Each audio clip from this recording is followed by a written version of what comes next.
Welcome back, Physics 30. So this is the FM2.1 force and FM2.2 Newton's first law of motion section. So those are combined into one part here.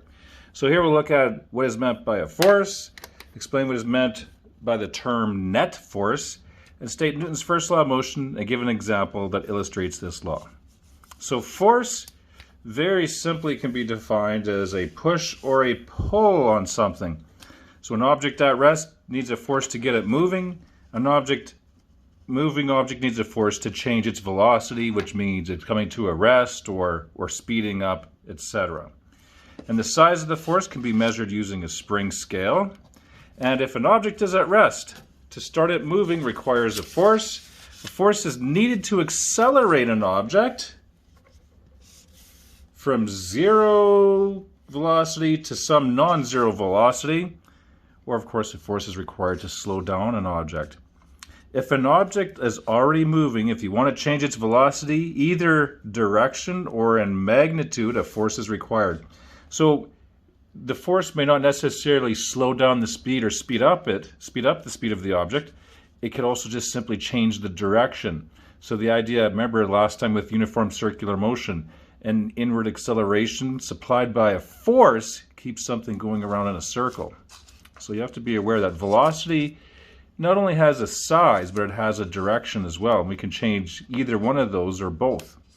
So if you look at Newton's first law of motion, Aristotle believed that a force was required to keep an object moving along a horizontal plane.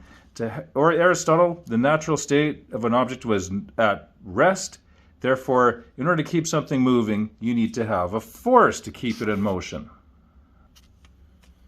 And then a walloping 2,000 years later, Galileo disagreed. He maintained that it's just as natural for an object to be in motion with a constant velocity as it is for it to be at rest.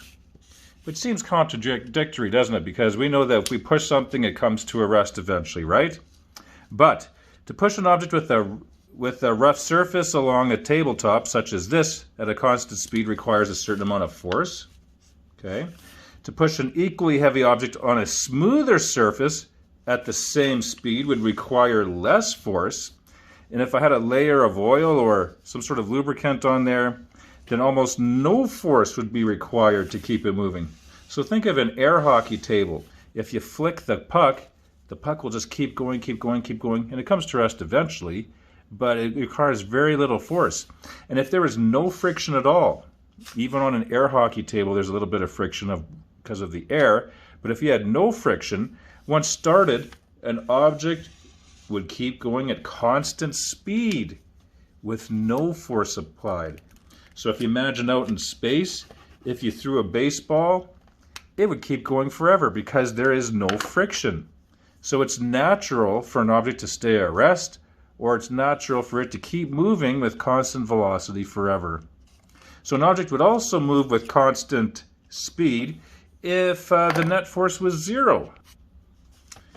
So again here, an object would also move with constant speed if the net force was zero. The net force is really the vector sum of all forces. So net force is equivalent to resultant force. So net force is equivalent to resultant force. So if I was to look up here, so if I'm applying a force in this direction and if friction is working against me, and if friction was equal and opposite to the friction force, if I originally didn't have this thing moving, it still wouldn't move. But if it was already moving and I'm applying a force that just offsets friction, it would move forever with constant velocity. So it's very similar to you driving your car in town. Going 50 kilometers per hour, you're going at constant speed because your forward force is offsetting all the friction force from your car. And of course you have to keep pressing the gas pedal because there's a lot of friction when driving a car. So that leads us to the tendency of an object to maintain its state of rest, or in a straight line is referred to as inertia. And that leads to Newton's first law, which is based on Galileo's conclusion, and it's every object continues in its state of rest or with uniform velocity in a straight line as long as no force acts on it.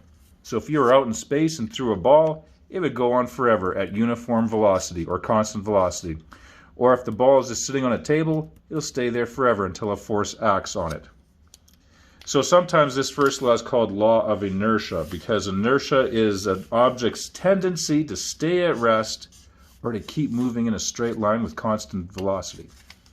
So here's an example. A school bus comes to a sudden stop and all the backpacks on the floor start to slide forward. So it may look kind of weird to someone sitting on the bus that doesn't know anything about physics. Why is there a mysterious force causing the backpacks to move forward? So you can think of it as the backpacks were already in motion. So when the bus stops, the backpacks, according to Newton's first law here, they want to maintain what they were already doing, maintain a uniform velocity. So the backpacks want to continue in motion with constant velocity in a straight line. So if that's what they're originally doing, they want to maintain that motion. So they have what is referred to as inertia of motion. If they were already at rest and we try to get them moving, they want to stay at rest, so they have inertia of rest. So Newton's laws hold true in inertial frames. Now, what inertial frames are frames that are either at rest or moving with constant velocity. So for example, right now you are in an inertial frame. It may seem that things aren't moving, but for all intent and purpose, the Earth is rotating at a constant velocity.